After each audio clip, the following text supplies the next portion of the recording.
One day, a young man was browsing and searching on Google for something. By chance, during one of his searches, he stumbled upon an actual page from a book of Al-Ghazali, the strangest and most terrifying book related to the world of dark magic and sorcery. The book, which was more dangerous than many others like Shams al-Ma'arif al-Kubra. Discovering a real page of this book in Google search results can get you into trouble you never wanted. What happened to this young man after reading it? His life turned into a living nightmare. A story you won't believe, and I guarantee you've never heard it before. Give us a like for the episode and leave a comment. Let's begin today's episode. Peace be upon you. I am Ali Ahmed with a new story. It makes you forget your fasting if you listen to me in Ramadan. And if you're listening to me after breaking your fast, may God accept your fasting and deeds. Today we have stories from the followers. If you have a story you would like to share, you can send it to the Instagram account shown on the screen. Our first story comes from Salem Al-Marin in Salalah, Oman. Salem says, in 2009, I inherited my father's house after his sudden death. I was barely 20 back then, with no mother, no siblings, just me. My father passed away, leaving behind a legacy of wealth and blessings, a house, countless possessions. But he died suddenly, and what caused it I discovered only after his death. But the real nightmare was his journal, or maybe I should call it his personal notebook. My father owned it before he passed away. I used to watch him, scribbling down everything he did. I never knew why or what exactly he was writing, but one thing became crystal clear in my mind. I was strictly forbidden to ever touch it. But on November 9th, 2009, right after sunset, something unimaginable happened. My father, while writing in his notebook, suddenly froze. His hand was paralyzed almost completely. Fear was written all over his face. He didn't understand what was happening. Then his other hand and even his legs went numb. In sheer terror, he began begging for forgiveness from someone I won't name. He kept repeating, "Please, forgive me." I won't mention the name, but soon you'll understand why. And then, miraculously, his limbs started moving again, as if he had been forgiven. He smiled, prostrated himself, but not towards the proper direction. Moments later, he froze again, unable to breathe, his face turning completely red. And just like that, he died. I didn't understand why or how that happened, but naturally, I tried to save my father, something I failed to do before he passed. My life had been strange, mostly because I wasn't ready to face living alone like this. For a long time after his death, I struggled to put my life back in order. Then, one day I stumbled upon my father's old notebooks. I'm not exaggerating when I say there were perhaps 150 of them, some over 20 years old. I sat on my bed holding one of these books and discovered that in one of his journals, my father wrote about my mother's death. And the tragedy, my friend, as I read in the memoirs, is that I had a twin brother born just after me. My father took him and presented him as a gift to someone, a strange name I dare not mention. And indeed, he sent the newborn on a long journey to the netherworld without my mother ever knowing. When she discovered that my father had taken my twin to some unknown place, she was devastated. A brand new baby, gone, and why? Her shock came just hours after giving birth while she was still fragile. Devastated by her husband, who had taken her child to a place unknown, not knowing its fate, why he did it, or to whom he gave her baby. My father took hold of my mother and also sent her to the afterlife, just like my twin brother. Of course, I am speaking in this way to soften and ease the event, but in summary, what is written is that Salem's father, after his wife gave birth to 2 twin boys, took one of them and gave him as a gift to someone who had a strange name, turned out to be one of the names of the demons. This means he sacrificed his son who had just been born and returned to his wife as if nothing had happened. The poor mother discovered that the father had taken her son somewhere and returned without him. When she confronted him, he killed her to silence her forever, burying her in land he owned. He took advantage of the fact that her family lived in a different city. Remember, my friend, these are the notes of a father who had already taken the lives of his own child and his wife. Days passed before he told his in-laws, "Your daughter has taken one of my sons and fled." And with that lie, the truth was lost, hidden forever, witnessed only by God. In another notebook, it was written that my father began mastering magic, and I remained stunned for hours. Reading these notes completely changed my life after I discovered the truth about my father, and also the full truth about what happened. Instead of letting this destroy me in a life that was already strange enough, I dug a massive hole in the middle of our garden, threw in every single book, every page of his notes, and set them on fire. I watched until nothing was left but ashes. Then I buried them, sealed the ground, and told myself it was finally over. As a final step, I went to the land my father once spoke of, and there, I found a grave he had made for my mother. A lonely, simple grave, lying in the heart of an abandoned land, forgotten for years. So I rebuilt it, restored it, and gave her a resting place worthy of her memory. Day after day, I cultivated the soil around me, turning the barren ground into a field of life where plants and vegetables grew. At its center was my dear mother's grave. I would go to her often, pray, and sit by her grave reading the Quran. My life slowly returned to normal. I married, and sometimes I would take my wife to visit my mother. But my father's grave, I left it behind, forgotten, for the sin he committed against us. And the years passed until 2022. By then, I had built a family of my own. Thank God, work was steady, and life had treated me better than it did my father. I prayed, I feared God, and I walked the straight path. One night that year, lying in bed unable to sleep, I kept scrolling through my phone as my family slept peacefully around me.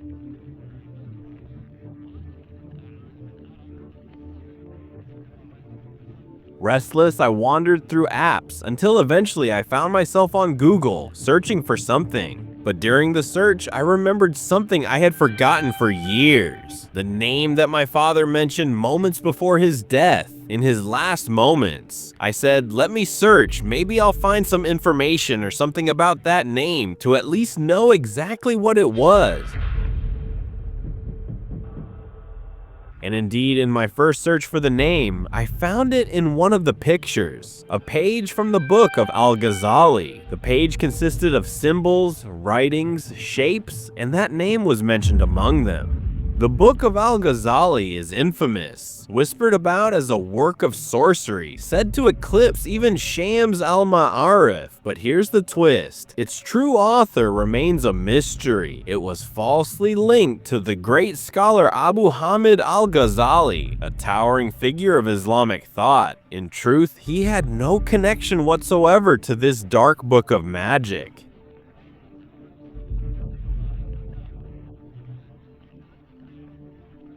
A page from this book appeared before me. Out of pure curiosity, I wanted to know who this person was and why his name was mentioned here. Turns out, it was the name of a demon, or maybe a jinn, or whatever it was supposed to be. But my curiosity got the better of me, and I started trying to read, staring at the strange words, the bizarre letters, the twisted symbols, until my head throbbed, and I finally said to myself, enough. I couldn't understand a thing, and I never would. In the end, it didn't really matter who that name belonged to. After all, it was nothing but curiosity driving me, nothing more. So I closed the phone and turned to my wife, who was sleeping on the bed next to me, only to find her awake and staring at me with a cold, piercing gaze. For a moment, I felt like she wasn't my wife at all. I asked her what woke her up, but she didn't utter a single word. I thought maybe she was just sleepwalking with her eyes open. I reached to gently close her eyes when she suddenly spoke, "Divorce me." I was shocked and asked her, "What did you just say? I didn't understand." She calmly replied, "Divorce me." In a cold, emotionless tone, I raised my voice. "Seek refuge from the devil, woman. Why would I divorce you?" Suddenly, my wife seemed to wake up as if unaware of what was happening. I told her what had happened and said perhaps she was dreaming while I chose to ignore what occurred. My wife also seemed normal and went back to sleep again, but shortly after I fell asleep, I woke without any reason, or maybe there was a reason because I woke up to a man standing above me, right above my head. I was lying in bed, and right above me stood a man, one foot on my right side, the other on my left, and his face, no, I can't even call it ugly, nor strange. He was beyond ugly, beyond strange. I felt like he was mocking that man. "Dude, he's a djinn. What's the matter? What have you done before?" I felt like I was inside a dream because it's impossible for there to be a man of this figure. But the man said a single sentence as he looked at me. It was the strangest and most frightening sentence than his appearance. He said, "You summoned me. Where's my gift?" I felt I could speak, so I asked him, "What gift do you mean?" "I didn't summon you." The man became severely angry. Suddenly, he grabbed my wife by her head and lifted her from the bed. He held her hand and hit me with all his might, causing me to wake up, trying to breathe from fear and pain, only to discover that my wife was actually standing next to me by the bedside, fully awake with a terrifying look, and literally stabbed me with a knife. The pain I felt was real, not in the dream, but the catastrophe was that the person who hit me was my wife. I shouted as loud as I could, and she snapped out of it. She was sleepwalking. But the shock was that she was holding a knife. Then, out of nowhere, she lashed out and stabbed me. Only God knows if she meant to kill me. That could have been my last moment alive. My wife fell into hysteria and fear, and I started to calm her down despite the pain I was in. Yes, my friend, this is something natural according to the laws of women. She's wrong or you are wrong. In any case, you are the one who's wrong. That means even though she stabbed him with the knife, she was the one afraid and upset, because truly afterwards she was upset. Anyway, back to the story. He says I started to calm her down and tell her to call an ambulance, but to no avail. She was terrified and screaming loudly, so I ended up calling them myself. But listen to what happened. Amidst her fear, my wife looked at something standing behind me, something that scared her so much that she fainted in every sense of the word. I turned around and saw nothing, and then in minutes, the ambulance arrived. What's the matter? I told them it was a minor accident and that I accidentally harmed myself.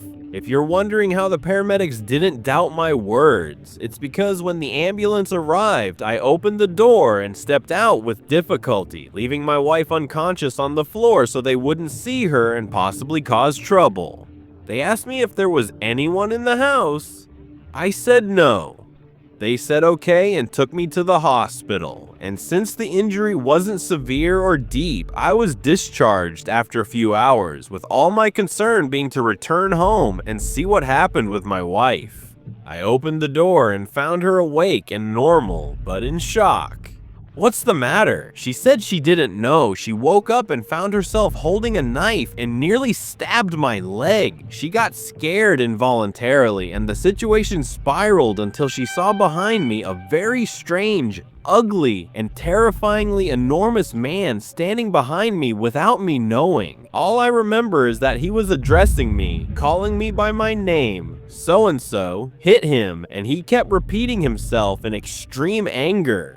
Out of fear, I fainted, and when I woke up, I didn't find you at home, and I didn't know how to act or do anything, so I just stayed in my place. The strange thing, my dear friend, is that my wife described the ugly man's appearance, and it was the same appearance I saw in my dream. As for his name, it was the same name I read and which my father mentioned before his death. But what happened afterward was that my life completely fell apart. I separated from my wife because she tried multiple times to kill me in the same manner. I feel and defend myself only to discover that she's asleep or in an odd, strange state, and she always asks for a divorce. I spoke to her family and consulted religious leaders, but she had no problem. My wife was more normal than a normal person. The main issue was elsewhere that what I read was a talisman published on Google very simply. A talisman written on a real piece of paper for the world's worst magic book, which is Al-Ghazali's book. And this piece of paper was simply taken a picture of and published on Google, and still exists at the moment you're hearing this video. But the bright side is that it's impossible to find it because you have to type that name for the piece of paper to come up, so it's difficult to find it and you may not find it at all. And if you do find it, know that your life will turn into hell, because magic has no benefit and is all harm that costs you both this world and the hereafter. Currently, I live alone, and my life is stable. Praise be to God, and my wife is also stable. But when we're together, she literally attacks and tries to kill me. When we are apart, she contacts me, calls to check up because she misses me. And when we attempt to be together, she attacks me and also tries to kill me. And this has been the case from the end of 2022 until today. So please, anyone who has a solution to my problem, please enlighten me and write it in the comments. In my opinion, my friend, you should turn to the Quran and the legitimate ruqyah, as it's clear you caused the problem yourself. For this reason, I always warn people against reading anything related to magic, so that what happened doesn't occur. In the end, may God help you. Anyone with a suggestion for a solution, please write it in the comments. The second story is from Faisal from the city of Hale, Saudi Arabia.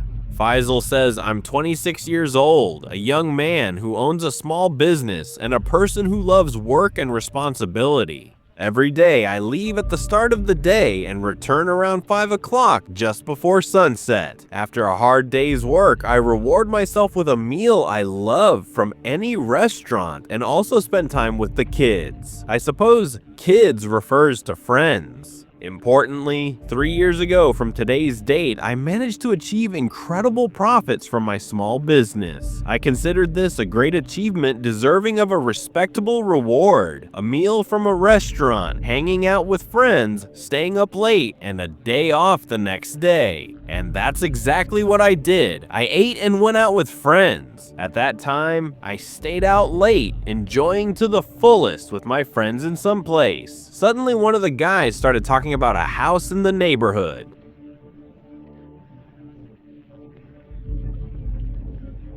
It was a topic I hadn't heard of before. What I discovered was that I was the only one who hadn't heard about it. All my friends knew the story. I asked them about the matter, and one of them started to speak. He said, "Haven't you heard of the so-and-so family house?" I replied, "No, I haven't heard about it, nor do I know anything about this family."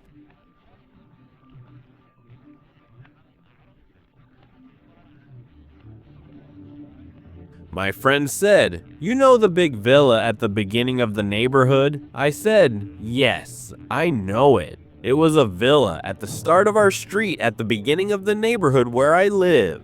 My friend said this villa used to have a large, well-known family living inside it. I said, "Okay." He said in 2014, without any prelude, this family utterly vanished, and since that day, the villa has been abandoned. I said, Maybe they traveled. My friend responded, impossible. The police investigated the matter and even the neighbors were cooperative. The strange thing is that not a single surveillance camera captured the family leaving the villa, even though all the cameras recorded them entering the villa a day before they disappeared. This means the entire family entered the villa and never came out again. They just disappeared without any warning. Where did they go and how? Only God knows. Since then, the villa has been abandoned. No one approaches it and no one has inherited it. Even their cars and furniture are still in place.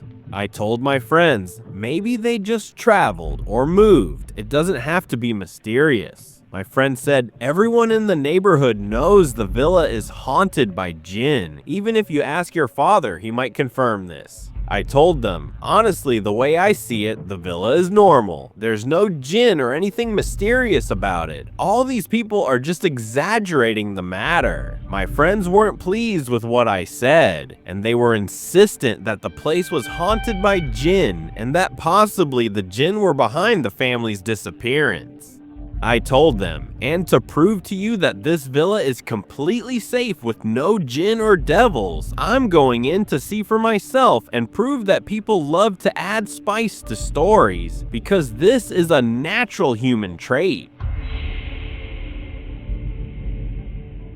My friends tried to stop me, but I was determined. I went to my house, took a backpack with some water and FSF, which is a kind of seeds or nuts, I believe. I looked up the word and didn't find anything clear. Anyway, let's continue with what Faisal says. I took the backpack and headed to the villa. This was literally after midnight. I turned on a flashlight and actually entered the villa. The main door was open, just a simple manual lock on it. I had a modest phone from Samsung, and I put some games on this phone to entertain myself during my time inside the villa.